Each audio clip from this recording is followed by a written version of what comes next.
Israel saved from the Philistines. And the men of Kiriath-jearim came and took the ark of the Lord and brought it into the house of Abinadab on the hill, and they consecrated his son Eleazar to watch over the ark of the Lord. From the day that the ark remained at Kiriath-jearim, the time was long, for it was 20 years. And all the house of Israel mourned after the Lord. Then Samuel spoke to all the house of Israel, saying, If you are returning to the Lord with all your heart, then remove the foreign gods and the Ashtaroth from among you, and direct your hearts to the Lord and serve him alone. And he will save you from the hand of the Philistines. So the sons of Israel removed the Baals and the Ashtaroth, and served the Lord alone. Then Samuel said, Gather all Israel to Mizpah, and I will pray to the Lord for you.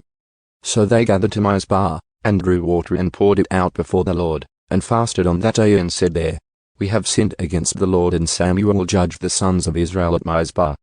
Now when the Philistines heard that the sons of Israel had gathered at Mizpah, the governors of the Philistines went up against Israel. And when the sons of Israel heard about it, they were afraid of the Philistines. So the sons of Israel said to Samuel, Do not stop crying out to the Lord our God for us, that he will save us from the hand of the Philistines. Samuel took a nursing lamb and offered it as a whole burnt offering to the Lord. And Samuel cried out to the Lord for Israel, and the Lord answered him. Now Samuel was offering up the burnt offering, and the Philistines advanced to battle Israel. But the Lord thundered with a great thunder on that day against the Philistines and confused them, so that they were struck down before Israel. And the men of Israel came out of Mizpah and pursued the Philistines, and killed them as far as below Bethkar. Then Samuel took a stone and placed it between Mizpah and Shin, and named it Ebenezer, saying, So far the Lord has helped us. So the Philistines were subdued, and they did not come any more within the border of Israel.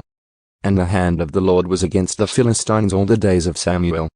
The cities which the Philistines had taken from Israel were restored to Israel, from Ekron even to Gath. And Israel recovered their territory from the hand of the Philistines. So there was peace between Israel and the Amorites. Samuel's ministry. Now Samuel judged Israel all the days of his life. And he used to go annually on a circuit to Bethel, Gilgal, and Mizpah, and he judged Israel in all these places. Then he would make his return to Ramah, because his house was there, and there he also judged Israel. And there he built an altar to the Lord.